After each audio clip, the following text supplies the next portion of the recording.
Hari ini kita akan melanjutkan membaca firman Tuhan setiap hari satu pasal. Baca Alkitab yuk. Kisah Para Rasul pasal 14. Di Ikonium pun kedua rasul itu masuk ke rumah ibadat orang Yahudi, lalu berbicara sedemikian rupa sehingga sejumlah besar orang menjadi percaya, baik orang Yahudi maupun orang Yunani.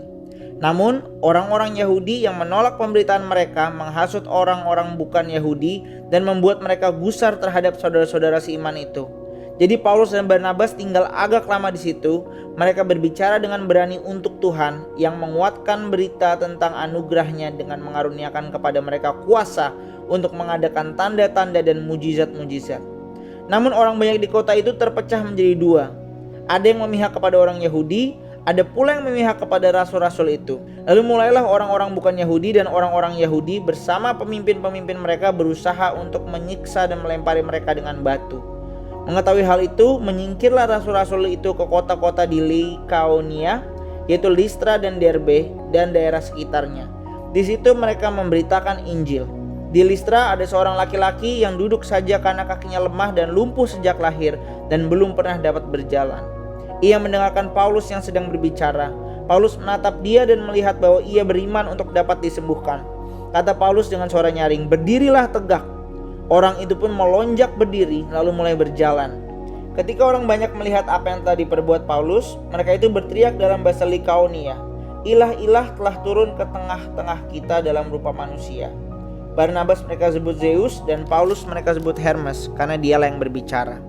Lalu datanglah imam dewa Zeus yang kuilnya terletak dekat kota, membawa lembu-lembu jantan dan karangan-karangan bunga ke pintu gerbang kota untuk mempersembahkan kurban bersama orang banyak pada rasul-rasul itu.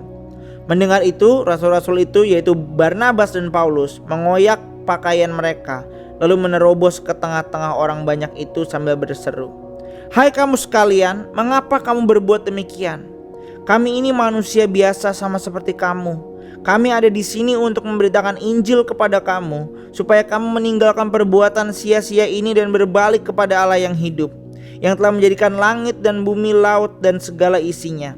Pada zaman yang lampau Allah membiarkan semua bangsa menuruti jalannya masing-masing.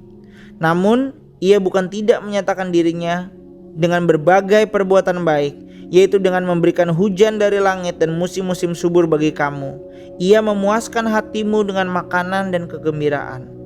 Walaupun rasul-rasul itu berkata demikian, mereka hampir-hampir tidak dapat mencegah orang banyak mempersembahkan kurban kepada mereka.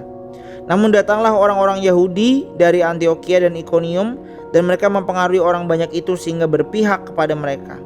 Lalu mereka melempari Paulus dengan batu dan menyeretnya keluar kota, karena mereka menyangka bahwa ia telah mati. Tetapi ketika murid-murid itu berdiri mengelilingi dia, bangkitlah ia lalu masuk ke dalam kota. Keesokan harinya berangkatlah ia bersama Barnabas ke Derbe. Kembali ke Antiokhia ayat 21.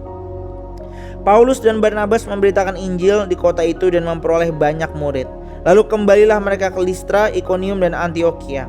Di sana mereka menguatkan hati murid-murid dan menasihati mereka supaya bertekun dalam iman, dan mengatakan bahwa untuk masuk ke dalam kerajaan Allah kita harus mengalami banyak sengsara.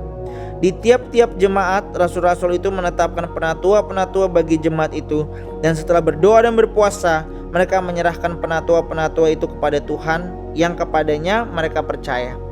Mereka menjelajahi seluruh Pisidia dan tiba di Pamfilia. Di situ mereka memberitakan firman di Perga, lalu pergi ke Atalia. Dari situ berlayalah mereka ke Antiokhia. Di tempat itulah mereka dahulu diserahkan kepada anugerah Allah untuk pekerjaan yang telah mereka selesaikan. Setibanya di situ, mereka memanggil jemaat berkumpul, lalu mereka menceritakan segala sesuatu yang Allah lakukan dengan perantaraan mereka, dan bahwa Ia telah membuka pintu bagi bangsa-bangsa lain kepada iman. Di situ mereka lama tinggal bersama murid-murid itu. Dan itulah Kisah Para Rasul pasal 14. Besok kita akan melanjutkan membaca firman Tuhan setiap hari satu pasal. See you tomorrow. God bless you.